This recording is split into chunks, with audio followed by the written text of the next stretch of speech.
मिनश्शैतानिर्रजीम बिस्मिल्लाहिर्रहमानिर्रहीम। मुअज़्ज़ज़ हाज़रीन व सामीन, अस्सलामु अलैकुम व रहमतुल्लाहि ताला व बरकातुहू। आज के दरसे तफ़हीमुल मसाइल में हमारा मौजू है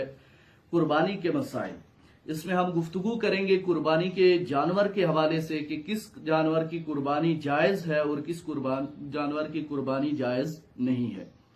ऐसा जानवर जिसकी आंख फटी हो या आंख से बसारत कम हो और बसारत की लिमिट जो है वो 1/3 से ज्यादा हो, उसकी कुर्बानी जायज नहीं है। यानी वो जानवर जिसकी आंख फटी हुई हो या फिर उसकी आंखें तो दोनों सलामत हैं लेकिन उनमें बसारत 1/3 से ज्यादा कम हो तो उसकी कुर्बानी जायज नहीं है। इसी तरह से वो जानवर जिसकी दुम या कान कटा हो और उसकी भी हैयत और उसकी भी लिमिट जो है वो 1/3 से ज्यादा हो, 1/3 से ज्यादा कान कटा हो या 1/3 से ज्यादा दुम कटी हुई हो, तो ऐसे जानवर की भी कुर्बानी जायज नहीं है। यानी ये ऐब है और ये कुर्बानी के लिए माने है, कुर्बानी के जानवर के लिए। और ऐसा जानवर जिसके दांत टूटे हुए हों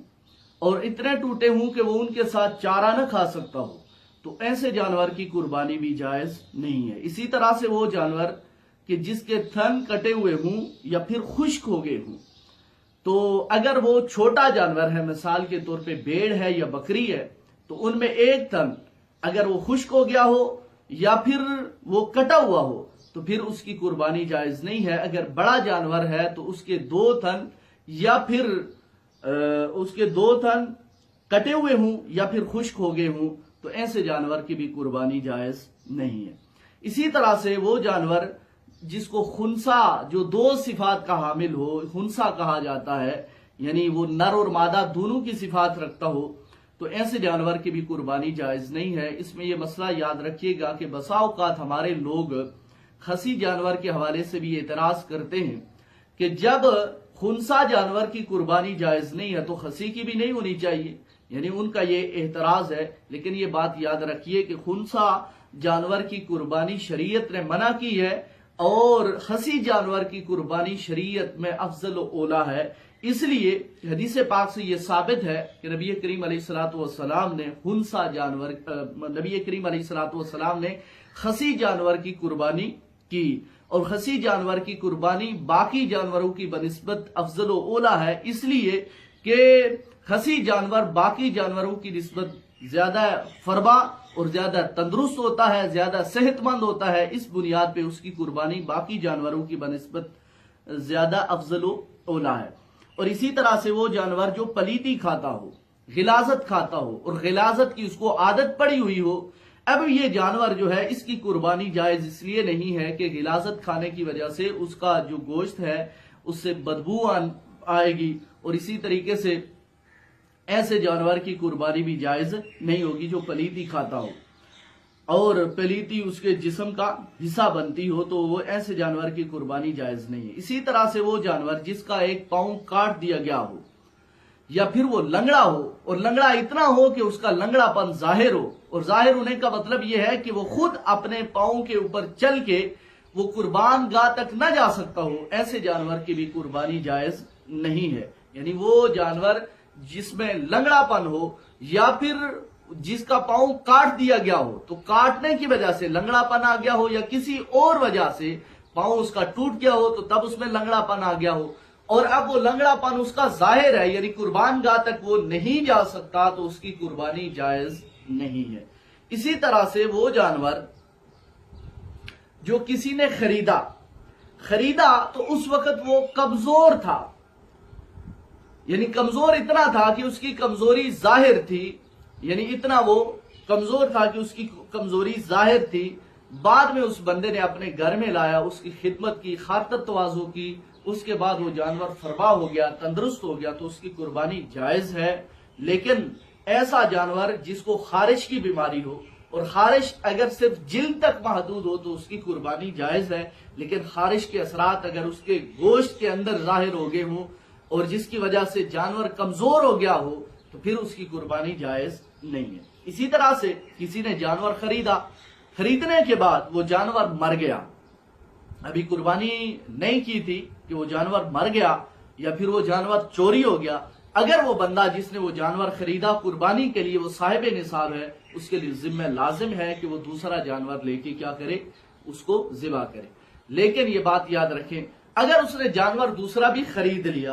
اور پہلا جانور بھی اس کو مل گیا، اب وہ صاحب نصاب ہے، اس کو اختیار ہے کہ وہ دونوں میں سے جس کو چاہے وہ قربان کرے۔ لیکن یہ بات یاد رکھے کہ اگر پہلے جانور کو وہ ذبح کرتا ہے اور پہلا جانور دوسرے جانور کی بنسبت قیمت میں کم ہے تو پھر کوئی حرج نہیں ہے۔ لیکن اگر وہ دوسرے جانور کو ذبح کرتا ہے جو اس نے بعد میں خریدا اور اس کی قیمت پہلے جانور سے کم ہے، تو اب جتنی قیمت پہلے جانور سے دوسرے جانور کی کم ہوگی اتنا ساتھ اس کو صدقہ کرنا پڑے گا، اتنی قیمت کی اس کو ساتھ صدقہ کرنا پڑے گا۔ لیکن دونوں میں سے جس کو چاہے وہ ذبح کر سکتا ہے۔ لیکن اگر کوئی ایسا بندہ ہے کہ جس کے اوپر قربانی واجب نہیں تھی اور اس نے قربانی کے لیے جانور خریدا، جانور اس نے خرید لیا، اب وہ جانور گم ہو گیا یا پھر وہ جانور چوری ہو گیا یا جانور اس کا بھاگ گیا، اب اس نے دوسرا جانور خریدا لیکن قربانی اس کے اوپر واجب نہیں تھی، اب اس بندے کے پاس یہ اختیار نہیں کہ دونوں میں سے جس کو چاہے ذبح کرے، بلکہ دونوں جانوروں کو ہی ذبح کرنا اس کے ذمہ کیا ہوگا؟ لازم ہوگا۔ وہ دونوں جانوروں کو کیا کرے گا؟ ذبح کرے گا۔ یہ اس بندے کے لیے مسئلہ ہے جس کے اوپر قربانی واجب نہیں ہے۔ اسی طریقے سے جانور جو ہے وہ اس کو قربان گاہ کی طرف لے کے جا رہے تھے، قربان گاہ کی طرف جاتے ہوئے اس میں عیب پیدا ہو گیا، مثلا جانور اچھلا کودا تو اس کا پاؤں ٹوٹ گیا یا پھر اس جانور میں کوئی اور عیب پیدا ہو گیا تو فوراً اس کو ذبح کر دیا جائے تو اس میں کوئی حرج نہیں ہے، یعنی یہ عیب اس کا معنی نہیں ہے قربانی کے لیے۔ اگر وہ جانور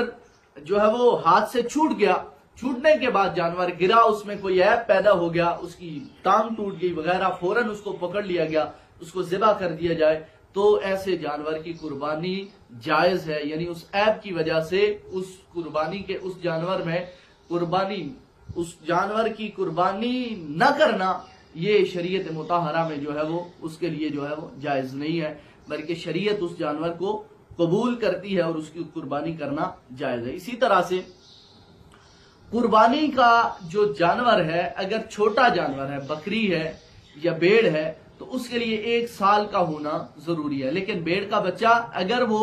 6 ماہ کا ہے لیکن اتنا فربا ہے، اتنا تندرست اور اتنا توانا ہے کہ وہ دیکھنے میں سال برابر لگتا ہے، مینڈا ہے یا پھر بھیڑ کا بچہ ہے، تو پھر اس کی قربانی 6 ماہ کا بھی ہو تو جائز ہے، لیکن افضل یہی ہے کہ 1 سال کا ہو تو اس کی قربانی کی جائے۔ لیکن بکری میں یہ مسئلہ نہیں ہے، بکری کا بچہ 6 ماہ کا جائز نہیں ہے، بلکہ سال کا ہی ہونا چاہیے، 1 سال مکمل اور دوسرے سال میں داخل ہو۔ اور اسی طرح سے جو بڑے جانور ہیں، اگر وہ گائے ہے، بھینس ہے، بیل، تو ان جانوروں کے لیے ضروری ہے کہ وہ 2 سال سے اوپر ہوں، یعنی 2 سال مکمل اور تیسرے سال میں داخل ہوں، اور ان میں 7 آدمی شریک ہو سکتے ہیں اور 7 سے کم بھی شریک ہو سکتے ہیں۔ یہ 7 کی جو لمٹ بتائی جاتی ہے یہ زیادہ سے زیادہ 7 اس میں شامل ہو سکتے ہیں۔ اگر اس سے کم شامل ہونا چاہیں، یعنی 5 آدمی شامل ہوں، 6 آدمی شامل ہوں، تو وہ بھی ہو سکتے ہیں، لیکن شرط یہ ہے کہ ہر ایک کا حصہ 7ویں حصے سے کم نہیں ہونا چاہیے، یعنی 7ویں سے زیادہ ہو تو تب ان کی قربانی جائز ہوگی، اگر 7ویں سے کسی کا حصہ کم ہے تو پھر اس کی قربانی جائز نہیں ہے۔ اسی طرح سے قربانی کے جانور میں جو ہے وہ ہر ایک کی نیت تقرب اللہ کی ہونی چاہیے، اللہ تبارک و تعالیٰ کا قرب حاصل کرنے کے لیے ہونی چاہیے۔ اگر کوئی محض گوشت کے لیے شامل ہوتا ہے کہ میں قربانی کے جانور میں حصہ ڈالتا ہوں لیکن میرا مقصد قربانی نہیں، فقط گوشت حاصل کرنا ہے، تو اس طرح سے سب کی قربانی جائز نہیں ہوگی۔ اسی طرح قربانی کے جانور میں اگر کوئی بد مذہب شامل ہو جائے، بد مذہب تو آپ کو پتہ ہی ہوگا، روافض اور خوارج میں سے یا دیگر کوئی اور بد مذہبوں میں سے کوئی شامل ہو جائے تو سب کی قربانی نہیں ہوگی۔ اس لیے ضروری یہ ہے کہ سب کے سب لوگ کیا ہونے چاہیے؟ صحیح العقیدہ ہونے چاحیے، بد مذہب ان میں کوئی شامل نہ ہو۔ اگر بد مذہب شامل ہوا تو سب کی طرف سے قربانی نہیں ہوگی۔ اور اسی طرح سے اگر کوئی گوشت کے حصول کے لیے داخل ہوتا ہے، قربانی کے حصے میں شامل ہوتا ہے، تو اس کی قربانی بھی جائز نہیں ہے، سب کی طرف سے قربانی جائز نہیں ہوگی۔ اسی طرح سے قربانی کے جانور میں اگر کوئی عقیقے کا حصہ ڈالنا چاہتا ہے تو عقیقہ بھی چونکہ سنت ہے تو اس لیے یہ بھی تقرب اللہ کے لیے ہے، تو اس لیے بندہ اس میں شامل ہو سکتا ہے، عقیقے کا حصہ ڈال سکتا ہے۔ یہاں تک کہ فقہا نے لکھا کہ اگر کوئی بندہ वलीमे के लिए हिस्सा डालना चाहे तो वो भी डाल सकता है, इसलिए कि वलीमा भी क्या है, सुन्नत है और ये भी इबादत है। और अगर इसके लिए कोई बंदा शामिल होना चाहे तो वो हो सकता है। ये थे चंद चीदा चीदा मसाइल जो मैंने आपकी खिदमत में अर्ज कर दिए। बाकी इंशाअल्लाह अजीज अगली किस्त में आपकी खिदमत में अर्ज करेंगे। अल्लाह रब्बुल इज्जत की बारगाह में दुआ है जो कुछ अर्ज किया मालिक लम्ब अज़ल सुनने सुनाने के बाद अमल की तौफीक अता फरमाए। अगर इसमें कोई कमी कोताही या इसमें किसी किस्म की कोई गलत फहमी मेरी तरफ से अगर इसमें दाखिल हो गई हो, अल्लाह रब्बुल इज्जत की बारगाह में उससे मुआफ़ी तलब करता हूँ, इंदल्लाह भी और इंदन नास भी। अल्लाह तबारक व तआला की बारगाह में दुआ है अल्लाह अमल की तौफीक अता फरमाए। वमा तौफीकी इल्ला बिल्लाह।